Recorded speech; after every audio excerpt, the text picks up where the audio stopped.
그 예수님의 공생애 가운데 예수님을 향해서 유대인들이 따지고 들다가 요한복음 8장 52절 53절을 보면 이런 말을 합니다.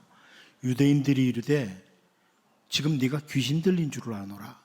아브라함과 선지자들도 죽었거늘 네 말은 사람이 내 말을 지키면 영원히 죽음을 맛보지 아니하리라 하니 너는 이미 죽은 우리 조상 아브라함보다 크냐?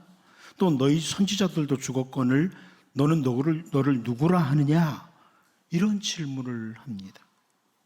예수님께서 내 말을 지키면 영원히 죽음을 보지 아니하리라 이렇게 말씀을 하시니까 유대인들이 예수님에게 했던 말이에요.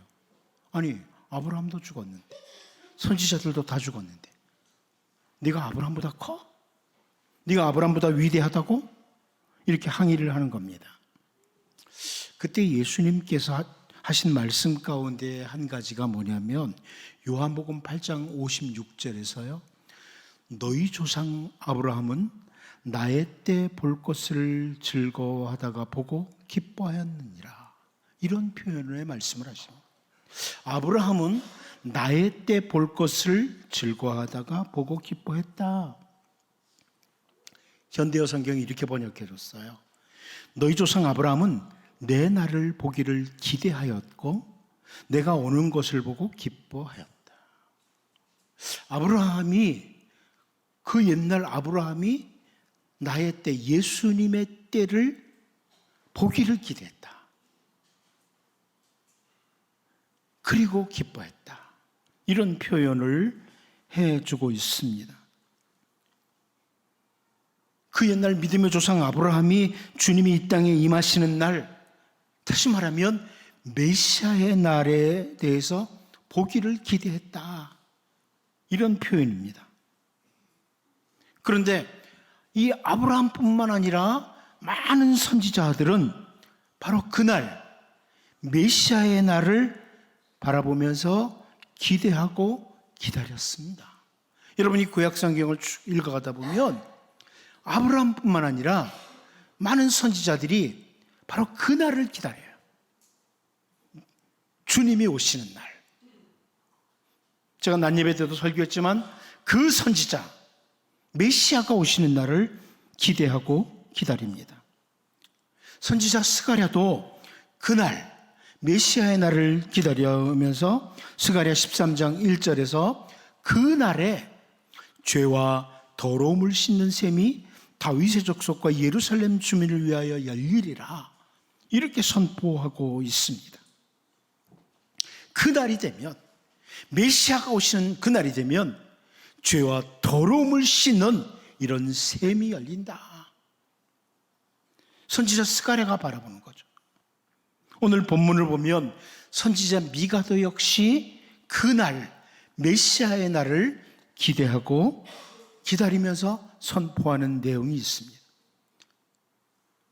단순히 저 팔레스타인의 예루살렘이 회복되고 그곳에서 일어날 것을 선포하는 것이 아니라 이 말씀은 우리 주 예수 그리스도의 날, 메시아의 날을 바라보면서 선포하는 말씀이에요. 오늘 본문은 단순한 예루살렘만의 회복이 아니라 그 날을 기다리는 메시지입니다. 이제 선지자 미가가 바라보는 그 날, 메시아의 날을 우리가 같이 한번 바라보면서 우리가 오늘 해야 할 것들은 무엇인지, 또 완성될 하나님 나라를 바라보며 사는 주님의 백성으로 살 수 있기를 바랍니다. 첫 번째, 선지자 미가는 복음 전파와 확장이 있을 것이다. 이런 표현을 해주고 있습니다. 그날에 메시아의 날에 복음 전파와 확장이 일어난다. 오늘 보면 11절 같이 한번 다시 읽어볼까요? 같이 봅니다. 시작. 내 성벽을 건축하는 날 곧 그날에는 지경이 넓혀질 것이라. 이 선지자 미가가 먼저 그날에 대해서 내 성벽을 건축하는 날 이렇게 표현을 해줍니다. 이 성벽은 예루살렘을 가리키는 표현이에요. 선지자 미가가 우선 바라볼 때 예루살렘이에요. 무너진 예루살렘, 다시 건축되는 날, 이것을 1차적으로 보여주는 거예요. 그러나 모든 구약학자들은 이 말씀은 훗날 예루살렘이 다시 건축되어도 그 지경이 넓어지지 않았다, 이것을 언급해요. 그날이 되면 예루살렘의 지경이 넓혀진다고 그랬는데 사실 예루살렘이 회복되었지만 예루살렘 지경이 넓혀지질 않거든요. 그대로예요. 그걸 보면서 이 표현은 바로 장차 메시아가 오심으로 시작되는 새 예루살렘을 가리킨다, 이렇게 동일하게 표현을 해줍니다. 여기 선지자 미가가 지경이 넓혀질 것이다 그러잖아요. 이 지경이라는 히브리어 단어가 호크라고 하는 단어인데요, 이 지경이라는 단어는 한계라는 뜻을 가지고 있어요. 그러니까 땅의 한계, 지경 이렇게 될 수 있어요. 그 한계가 넓혀진다, 이렇게 번역할 수 있는데, 이 지경이라는 히브리어 단어는 계명이라는 뜻을 가진 단어예요.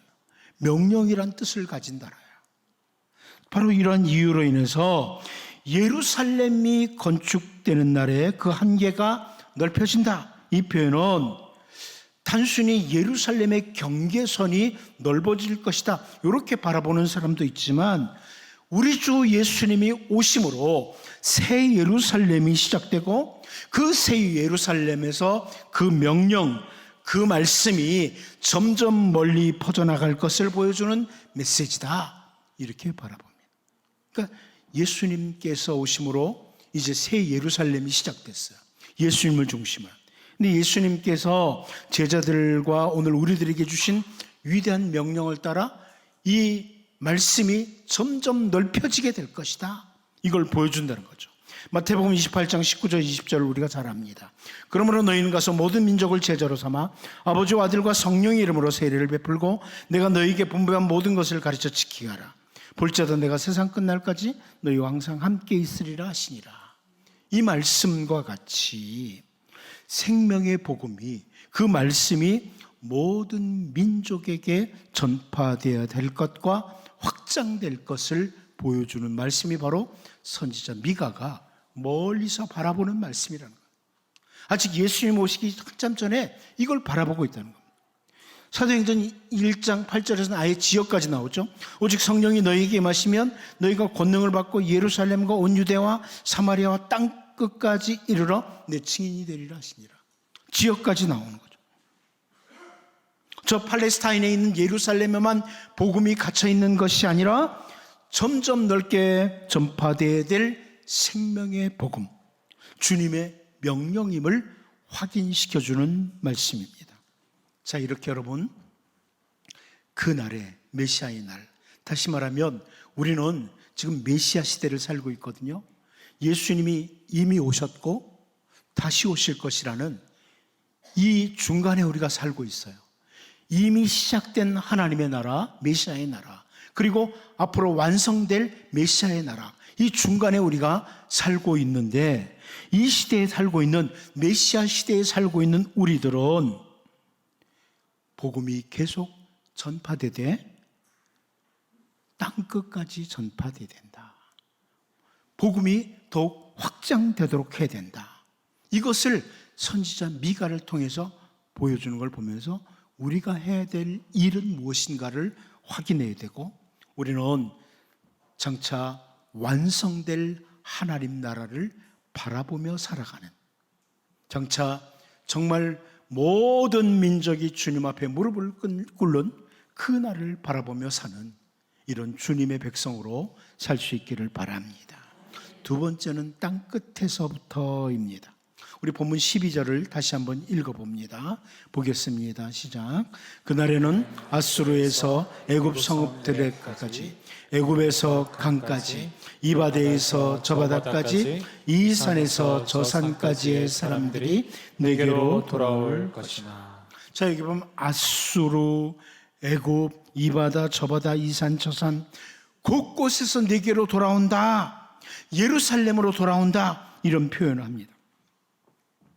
이 표현을 보면서 이스라엘 백성들은 이제 포로로 끌려간 백성들, 이 고난과 함께 흩어진 백성들이 다시 예루살렘으로 돌아온다, 이런 의미로 1차적으로 생각할 수 있습니다.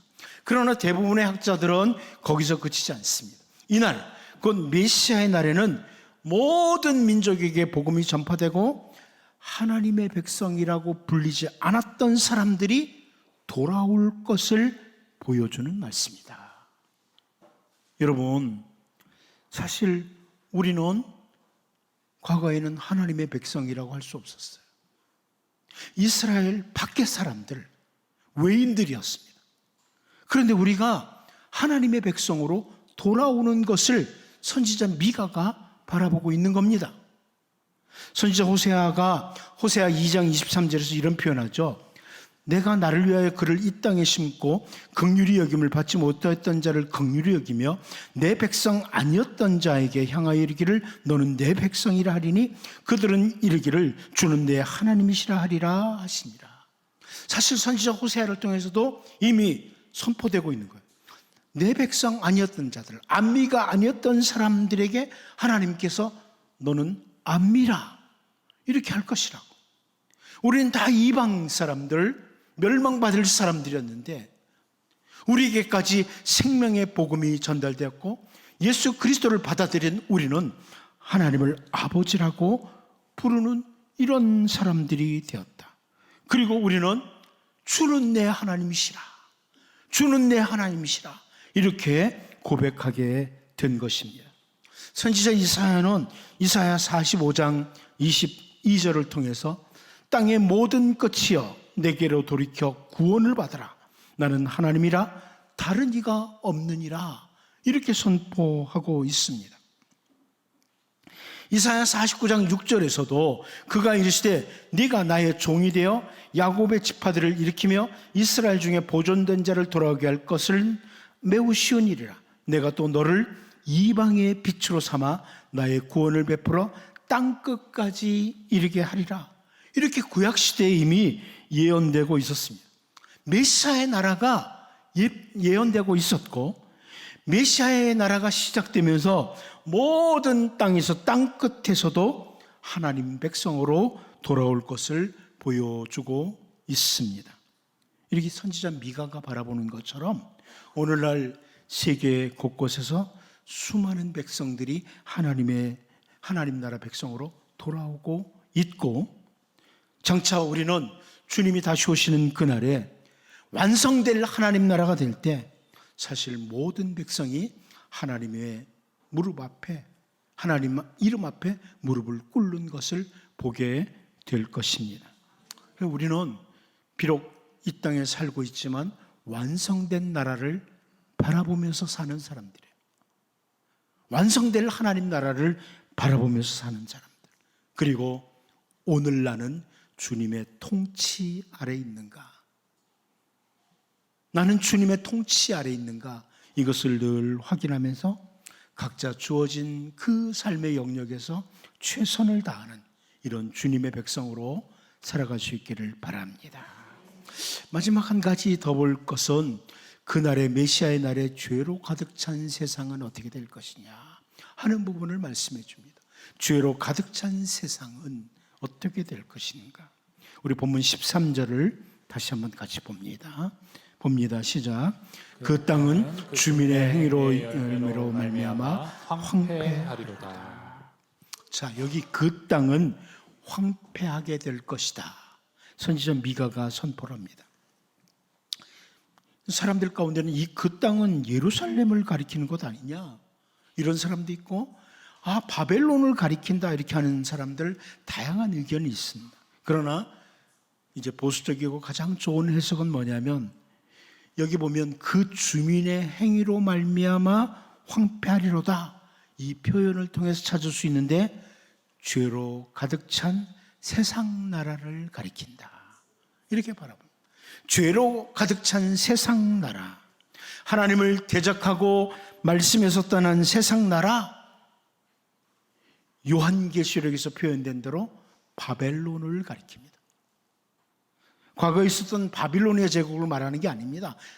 이 요한계시록에서 보여주는 바벨론, 세상 나라를 가리켜요. 요한계시록 18장 2절 3절을 보면 힘찬 음성으로 외쳐 이르되 무너졌도다 무너졌도다 큰 성 바벨론이여 귀신의 처소와 각종 더러운 영이 모이는 곳과 각종 더럽고 가증한 새들이 모이는 곳이 되었도다. 그 음행의 진노의 포도주로 말미암아 만국이 무너졌으며 또 땅의 왕들이 그와 더불어 음행하였으며 땅의 상인들도 그 사치의 세력으로 치부하였도다 하더라. 이렇게 쭉 설명을 해주죠. 모든 만국 가운데 죄로 가득한 세상 나라를 가리킵니다. 과거에 존재했던 바빌로니아 제국을 가리키는 것이 아니라 죄로 가득 찬 세상 나라를 가리키는 것입니다. 메시아의 나라가 완성되는 그날, 다시 말하면 우리 주님이 다시 오시는 그날에 죄로 인해서 더럽혀진 온갖 더러움으로 가득 찬 이 세상 나라는 무너질 것이다. 이렇게 말씀하는 겁니다. 그리고 하나님의 통치가 완벽하게 이루어지게 된다. 그 나라가 임하게 된다.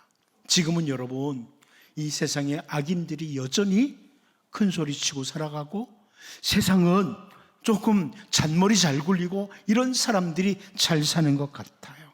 하지만 우리 주님 다시 오시는 그날에는 메시아 왕국이, 하나님 나라가 완성되는 그날에는 이 모든 죄악된 세상 나라는 다 무너질 것이다. 다니엘도 느부갓네살 왕의 꿈을 해석하면서 다니엘서 2장 34절 35절에서 이런 설명을 해줍니다.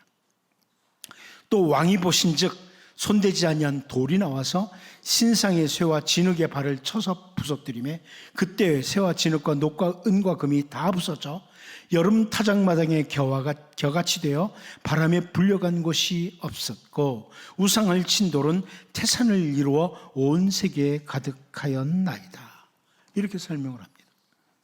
세상 나라는 여름 타작마당의 겨와 같이 바람에 불려간 곳이 없어지게 된다. 이렇게 설명을 합니다.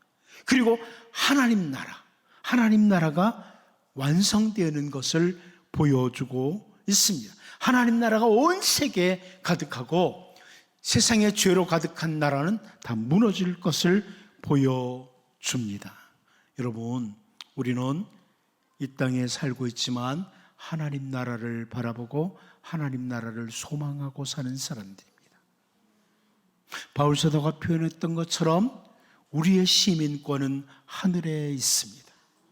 비록 이 땅에 발을 붙이고 살지만 우리는 완성될 하나님 나라를 바라보고 사는 사람들입니다. 그러므로 이 땅에 사는 동안 나는 하나님의 통치 아래 있는가? 내 모든 삶이, 내 생각도, 내 언어도, 내 모든 행동이 하나님의 통치 아래 있는가를 확인하면서 오늘을 하나님 나라 백성으로 살아가고 장차 이루어질 하나님 나라를 소망하면서 소망과 함께 이 땅에서 힘있게 살아가야만 합니다. 이제 여러분, 하나님 나라 소망하면서 더욱 신실하게 살아가는 주의 백성으로 살 수 있기를 바랍니다. 기도합니다.